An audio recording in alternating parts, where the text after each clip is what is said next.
Nosso primeiro palestrante será o professor Oswaldir Ramos, que é presidente do Fórum Nacional dos Conselhos de Educação, FONSED, e presidente do Conselho Estadual de Educação de Santa Catarina.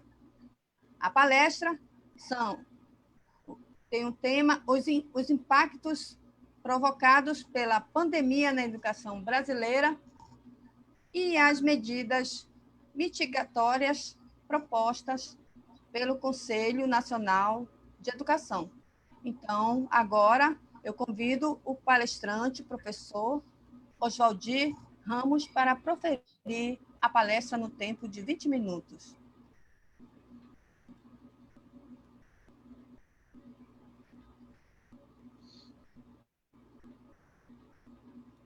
Boa tarde a todos e a todas. Eu pergunto se todos estão me ouvindo perfeitamente. Quero cumprimentar Estão me ouvindo perfeitamente? Está. Ok. Estamos. Ok. Então, mais uma vez, eu quero cumprimentar a professora Maria Madalena Mendonça, presidente do Conselho Estadual de Educação do Amapá, cumprimentar os demais presidentes e conselheiros de conselhos estaduais e municipais de educação, cumprimentar os demais profissionais de educação. Quero também mandar um forte abraço para o Alcides, o conselheiro Laércio.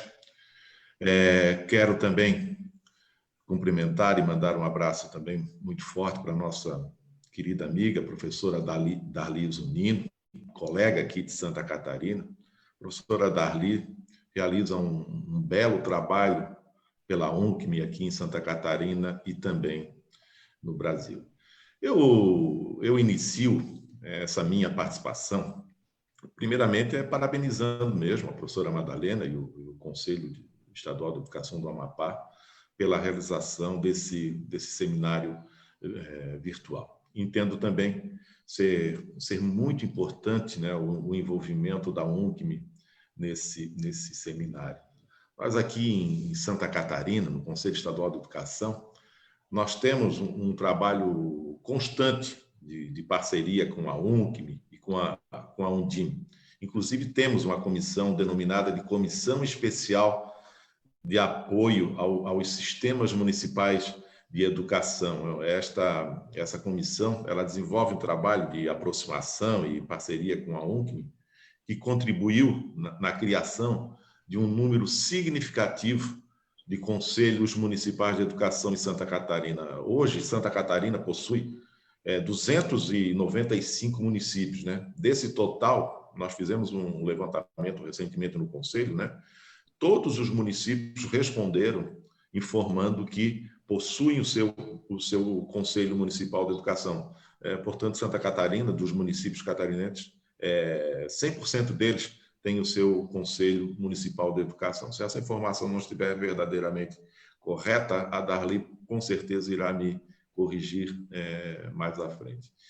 E isso, com certeza, é fruto, né, desse trabalho que o Conselho de Santa Catarina aqui realiza com a UNCM e com a Undime. Em geral, nós realizamos dois seminários anuais, né, com os conselhos e com as secretarias municipais.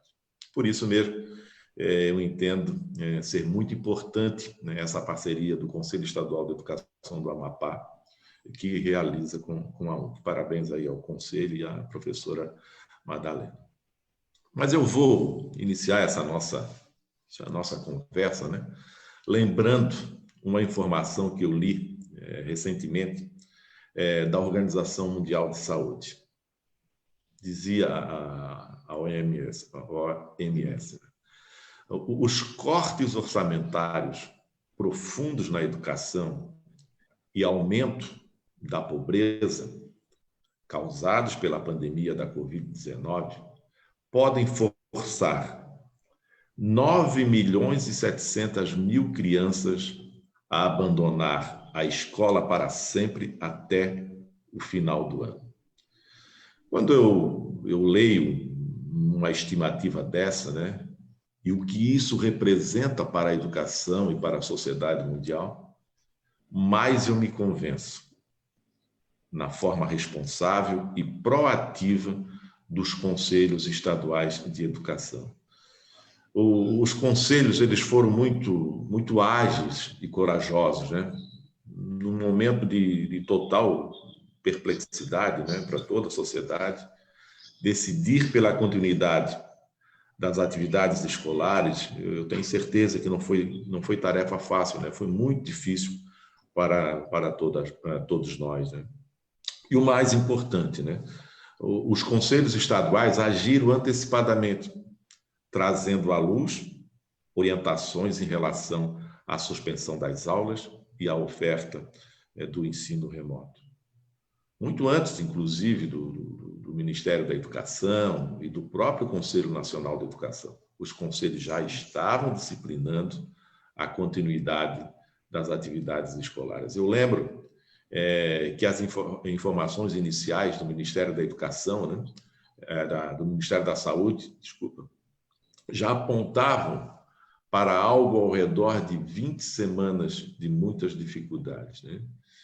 Então, diante daquela suspensão das aulas e da quase certeza, né, de um período muito longo, eu particularmente pensei em duas possibilidades já lá em março, né, quando as aulas foram suspensas, né? A primeira possibilidade que me ocorreu foi esquecer o ano letivo de 2020. Tamanha as dificuldades que já se mostravam presentes, né? E a outra possibilidade seria contribuir com a disseminação com a não disseminação do vírus, contribuir com a saúde, mas não deixando perder o ano letivo de 2020. Né? Eu lembro que no dia 16 de março, eu estava reunido com alguns colegas, né, quando alguém sugeriu que não deveríamos abrir mão dos 200 dias letivos. Eu, naquele instante, eu percebi, né, que a discussão da obrigatoriedade dos 200 dias letivos poderia estar adiando o isolamento social e provavelmente poderia estar atentando contra a vida de muitas pessoas. E foi exatamente assim que os conselhos estaduais de educação agiram, né? Começamos a deliberar as nossas resoluções, nossos pareceres, enfim, apresentando procedimentos, indicando possibilidades que poderiam permitir a preservação do ano letivo de 2020 e, se possível, dentro do próprio ano letivo de 2020. Importante destacar, né, que nenhum Conselho Estadual de Educação ele impôs procedimentos, né? Nós respeitamos a autonomia pedagógica das escolas, permitindo, por decisão delas, né, a oferta da atividade remota. Hoje, as redes públicas e privadas, seja na educação básica ou no ensino superior dos sistemas estaduais de educação, estão podendo atuar e se reinventar, né, a partir das ações dos conselhos estaduais de educação. Por outro lado, entendemos também que poderíamos, né, nos valer do momento e pôr em prática aquilo que entendemos ser de fundamental importância para todos que querem um país com uma educação à altura dos anseios da nossa sociedade. Apesar do momento difícil da pandemia, né, está sendo importante, né, este momento. Ele é ímpar de aproximação das famílias na educação escolar dos seus filhos. Eu ouso em dizer, né, que, passado esse vendaval viral, muitos pais irão ter outro olhar para a escola e para os professores. Mas também não podemos deixar passar esse momento de suspensão das aulas, né, para algumas observações, e me atreveria a dizer, inclusive, alguns diagnósticos já evidentes, né? O primeiro deles, infelizmente, é a terrível desigualdade educacional e social existente nesse país, né? A desigualdade social e, por consequência, a educacional existente nesse país, ela é trágica, ela é humilhante. A outra, né, é a constatação lamentável da falta de infraestrutura em nossas instituições educacionais públicas. Segundo o censo escolar, considerando as mais de 140 mil escolas públicas existentes, se não me engano, o número é esse, 26% dessas escolas, né, elas não fornecem água tratada. 5% dessas escolas sequer têm energia elétrica. 59% dessas escolas não possuem ligação de esgoto com a rede pública. 70% das escolas sequer têm uma biblioteca. 84% das escolas do ensino fundamental não têm um laboratório de ciências. 56% das escolas do ensino médio também não possuem um laboratório de ciência. 33% das escolas sequer têm internet. Mas, a despeito de todas essas dificuldades existentes, né, os conselhos souberam entender esse momento e permitimos, né, que aquelas escolas que quisessem, durante esse período de excepcionalidade da pandemia, elas poderiam, sim, adotar o ensino remoto. Penso também que, tão importante quanto a aprendizagem, o estudo remoto no momento está contribuindo para que esses estudantes, né, não fiquem no ócio dentro de suas próprias casas. Essas foram, de uma forma geral, ao meu juízo, né, a linha de raciocínio, né, que os conselhos tiveram quando decidimos na direção de permitir a possibilidade da utilização de atividades remotas. Paralelo a isso, tivemos um posicionamento muito sóbrio, né, e digno de elogios do Conselho Nacional de Educação, a atuação do Conselho Nacional de Educação ao aprovar o parecer 05, né, de 2020, veio ao encontro daquilo que já era um entendimento dos conselhos de educação, mas, sobretudo, né, trouxe a segurança necessária e oportuna que todos os conselhos precisavam. Eu destacaria alguns aspectos, né, contidos no parecer, que vieram e que estão contribuindo muito, né? Os direitos e objetivos de aprendizagem, né, previstos para cada etapa educacional, que estão expressos por meio das competências previstas na BNCC. O calendário escolar, né, a carga horária mínima a ser cumprida, da competência para a gestão do calendário escolar, da reposição, né, da carga horária de forma presencial ao fim do período de pandemia, do cômputo da carga horária realizada por meio de atividades pedagógicas não presenciais e também sobre a educação infantil em razão da carga horária mínima obrigatória pela LDB e de não haver previsão legal nem normativa, né, para a oferta de educação à distância, mesmo em situação de emergência. Situação essa, né, que foi depois, então, corrigida através, ou por meio da medida provisória 934, né, que flexibilizou as 80 horas. Também sobre o ensino fundamental, os anos iniciais e finais, o ensino médio, técnico, educação de jovens e adultos, a educação de jovens e adultos, inclusive em situação de privação de liberdade nos estabelecimentos penais, a educação especial, a educação quilombola, indígena, do campo, a educação superior, né? Na educação superior, já há uma tradição, né, da utilização de mediação tecnológica, né? Tanto no ensino presencial quanto no ensino à distância, né? Segundo o censo da educação superior, o Brasil conta hoje com 8.740.000 matrículas ao redor disso, né? totais em todos os níveis e modalidades, né? A educação à distância hoje já responde por 40% do total dessas matrículas. Agora, a pergunta que não quer calar, né? Quando voltar? Como voltar a essas atividades presenciais nas nossas escolas, né? O Conselho Nacional de Educação aprovou o parecer 11/2020, né? Este parecer, ele traz muitas orientações, inclusive ele já foi homologado, menos, né?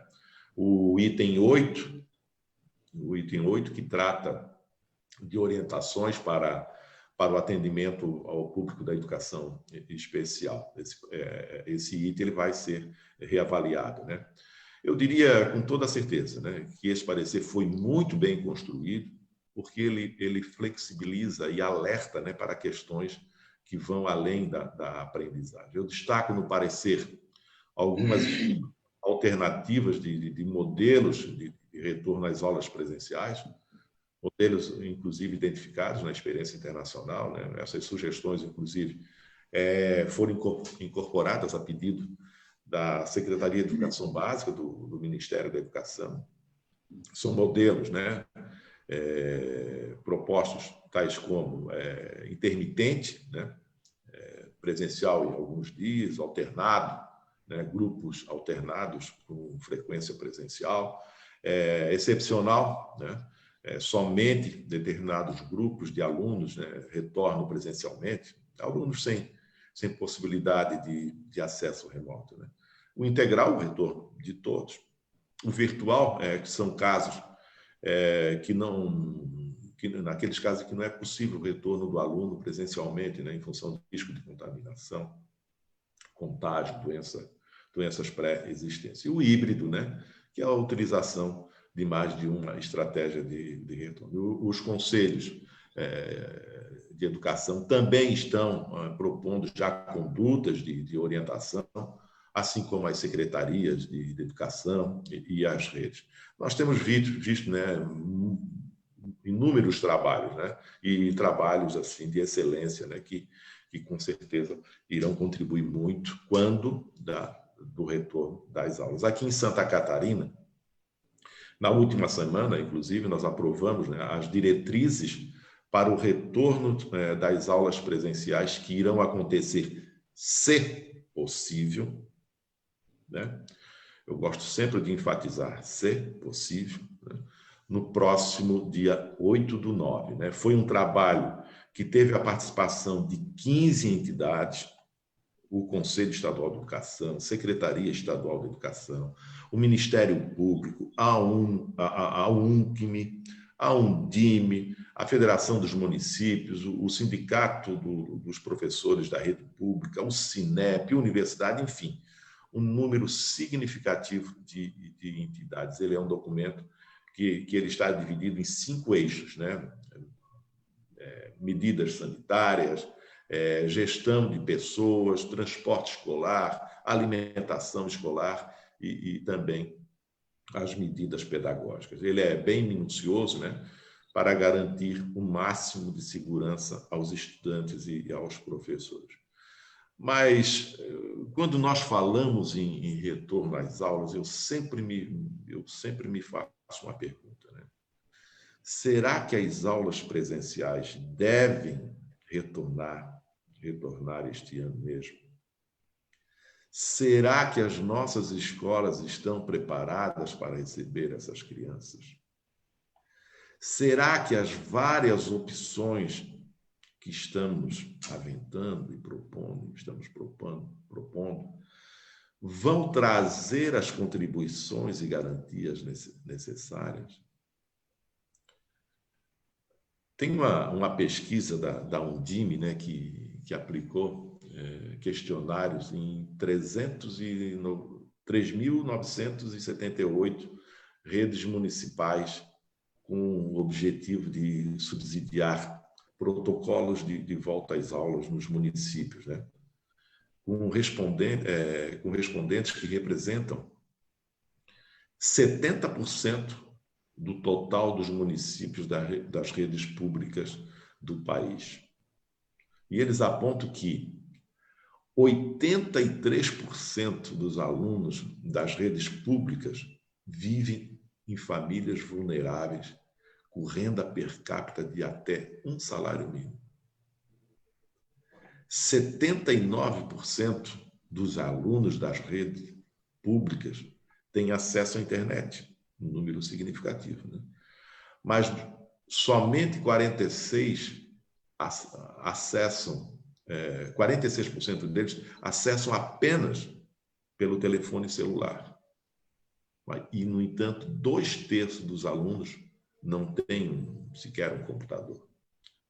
60% das redes municipais que suspenderam as aulas presenciais estão oferecendo atividades remotas, né? 43% das redes municipais utilizam, né, materiais impressos nas atividades remotas. E 57% das redes municipais utilizam conteúdos digitais e videoaulas gravadas. Já o Datafolha realizou uma outra pesquisa com o objetivo de identificar se os alunos estão recebendo as atividades de aprendizado remoto e quais as dificuldades encontradas, né? Entre os principais resultados, eu destacaria, né, que, primeiro, 74% dos estudantes participaram de alguma atividade não presencial, chegando a 94% aqui na região sul e na região norte, 52%. Agora eu vou apresentar um dado que para mim, é extremamente preocupante e que deve ser muito bem trabalhado por todos nós, e que também foi objeto dessa pesquisa do Datafolha. 31% dos pais ou responsáveis temem que os estudantes desistam da escola. Ou seja, praticamente 1/3 dos alunos correm o risco do abandono escolar. Esse será o grande desafio de todos nós, conter a evasão escolar. Uma outra preocupação também é com os professores. Nós não podemos, melhor dizendo, né? Nós não podemos esquecer dos nossos professores. Os nossos professores, eles são os nossos heróis, a exemplo dos profissionais da saúde. Eles precisam do nosso apoio e precisamos ouvi-los. Temos que proteger os nossos professores, tanto da rede pública quanto da rede privada. Nós temos que saber quais os cuidados que deveremos ter com os professores. Eu estou fazendo aqui esse exercício de imaginação para dizer uma coisa muito simples. Eu até vinha me segurando em fazer essa afirmação de uma forma que eu tenho feito nos últimos dias, mas eu, particularmente, eu não vejo como prudente qualquer tipo de possibilidade de retorno total das aulas presenciais no momento. Em Santa Catarina, nós, no Conselho Estadual de Educação, já aprovamos uma resolução, né, permitindo o ensino remoto até o dia 31 de dezembro. Né? Portanto, independentemente, né, do retorno das aulas presenciais, aqui em Santa Catarina, as escolas que quiserem continuar funcionando de forma remota, elas poderão continuar funcionando. Obviamente, quem irá decidir sobre o retorno às aulas presenciais serão as autoridades de saúde, né? Mas é a escola, né, que vai decidir se continua ou não de forma remota até o dia 31/12. Né? Ainda a título de reflexão, né, em relação ao ensino remoto, eu recentemente estava lendo uma pesquisa realizada pelo Instituto Rui Barbosa.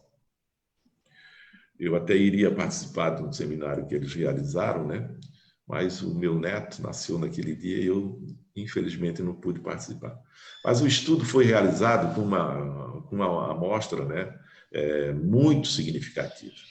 249 redes de ensino, 232 municípios e 17 estados, né? Alguns dados me chamaram a atenção, eu transmito a título de reflexão, né? O primeiro observou-se que, a despeito, né, das dificuldades, a grande maioria das redes reagiu muito bem, né? Por outro lado, também é compreensível, né? Aquelas que, por razões diversas, não puderam ofertar um ensino remoto. Outro dado que me pareceu importante é que 84% das escolas já estão se preparando para o retorno às aulas. Por outro lado, é preocupante ainda, né, a falta de estratégia para evitar a evasão escolar, né? 21% das escolas afirmaram que não tinham qualquer tipo de planejamento ainda, né, naquele momento, para evitar a evasão escolar. Como já disse, esse certamente será um grande desafio das escolas e redes de ensino, né? Evitar a evasão escolar. Eu gosto de enfatizar muito a evasão escolar, para que nós tenhamos sempre isso muito presente, né? E o risco, né, que os nossos jovens, né, nossas crianças correm. Mas eu tenho certeza, né, que os nossos gestores e professores não medirão esforços para conter a evasão escolar. Um dado que eu particularmente vejo em todo esse processo da suspensão das aulas presenciais, né, e vejo isso com muita tristeza, né, em meio a essa pandemia, é a não reação das instituições públicas de educação superior. Essas instituições, elas não reagiram, né? E, na sua maioria, elas simplesmente suspenderam as atividades, né? Há alguns dias, eu estava assistindo uma entrevista daquele publicitário Zanguanais, né? Quando ele falou, né, que as empresas que ficaram à margem desse momento de pandemia e que não souberam se solidarizar, né, com os esforços da sociedade, essas empresas, elas pagarão um preço alto no futuro. Eu acrescento que não só as empresas, mas também as instituições públicas, né, que se omitiram nesse momento, pagarão um preço alto no futuro. Eu fico imaginando, né, o quanto essas instituições poderiam estar ajudando, contribuindo com as redes municipais e estaduais de educação básica, considerando, primeiro, o seu material humano, né, com professores altamente qualificados e, sobretudo, né, com a infraestrutura tecnológica que elas possuem, né?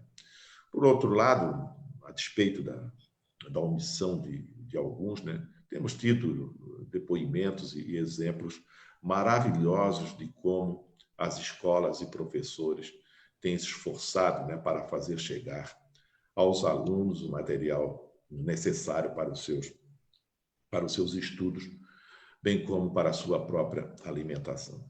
As escolas elas estão realmente se reinventando, não só, né, em relação à preocupação com a formação dos seus alunos, mas também com o bem-estar físico e emocional desses mesmos alunos.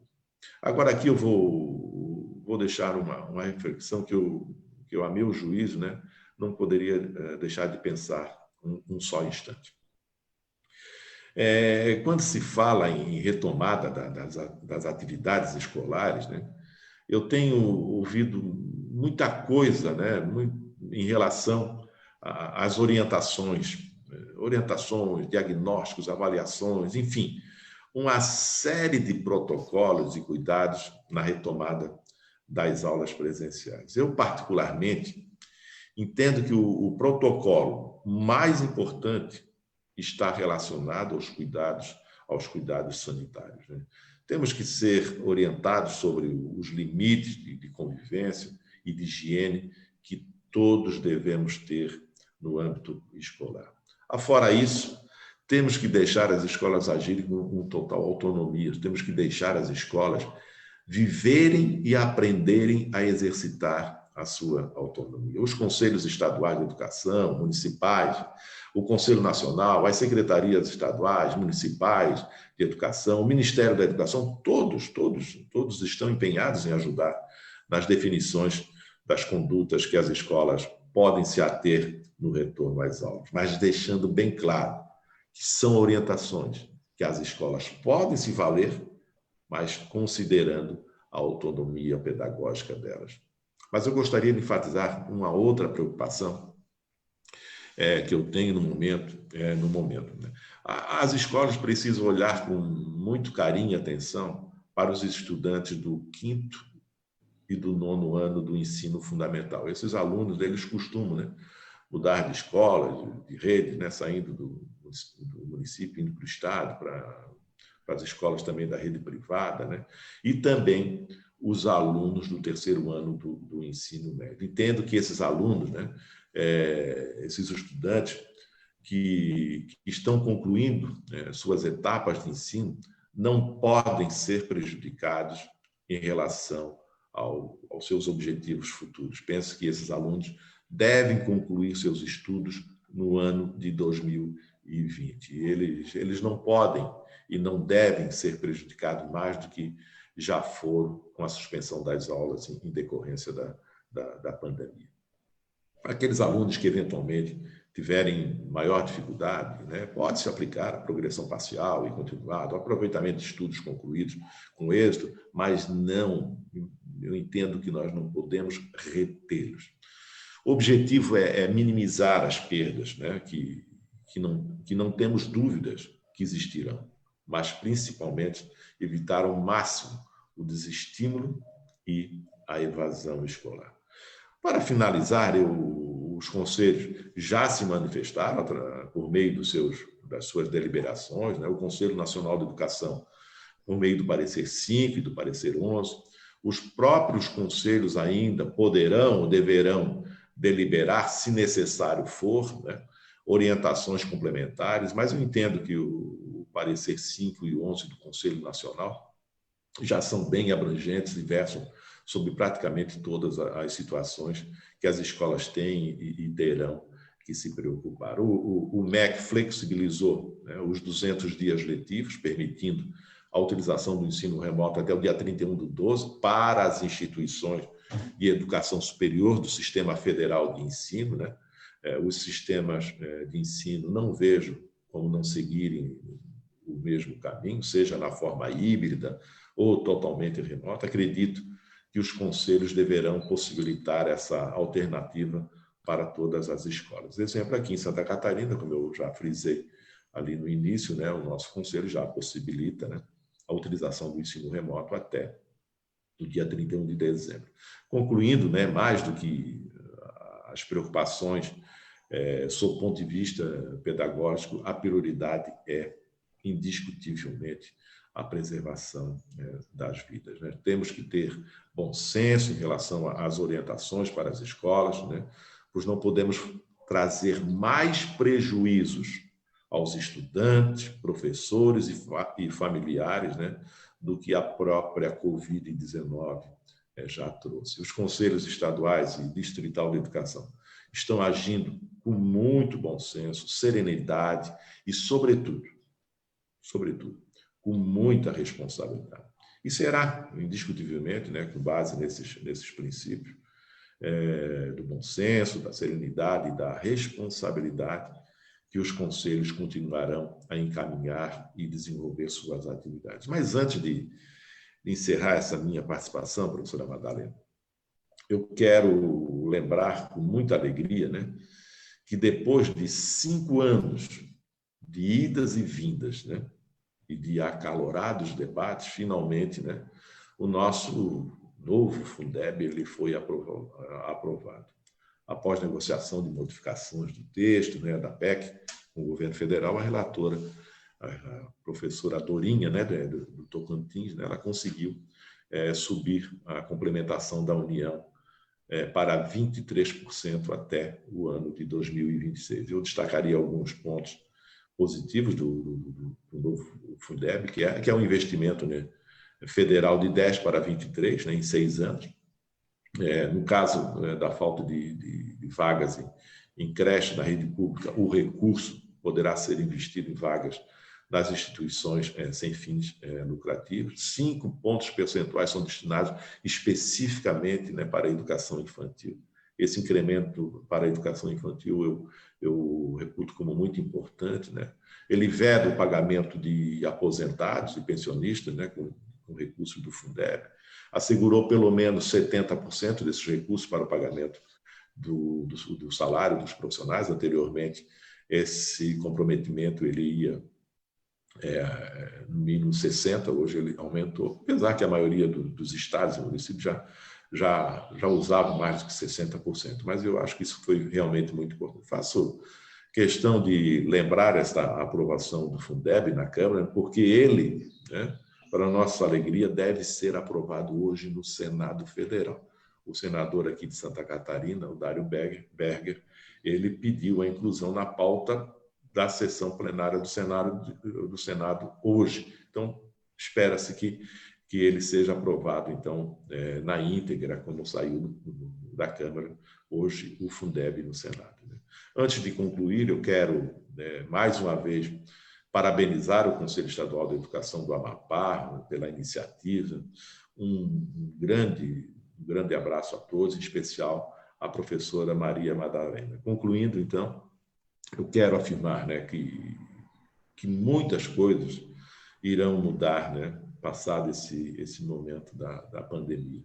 Mas dessas inúmeras mudanças que irão ocorrer, uma será transformada totalmente, que será a educação nesse país. Pais, alunos, professores, enfim, a sociedade terá um novo olhar para a educação.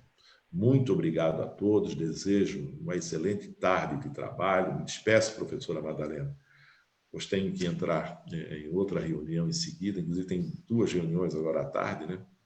Uma, inclusive, eles estão me aguardando para começar a reunião. Foi uma honra muito grande ter recebido o seu convite e estar aqui hoje conversando um pouquinho. Desculpe se eu me alonguei demais na conversa.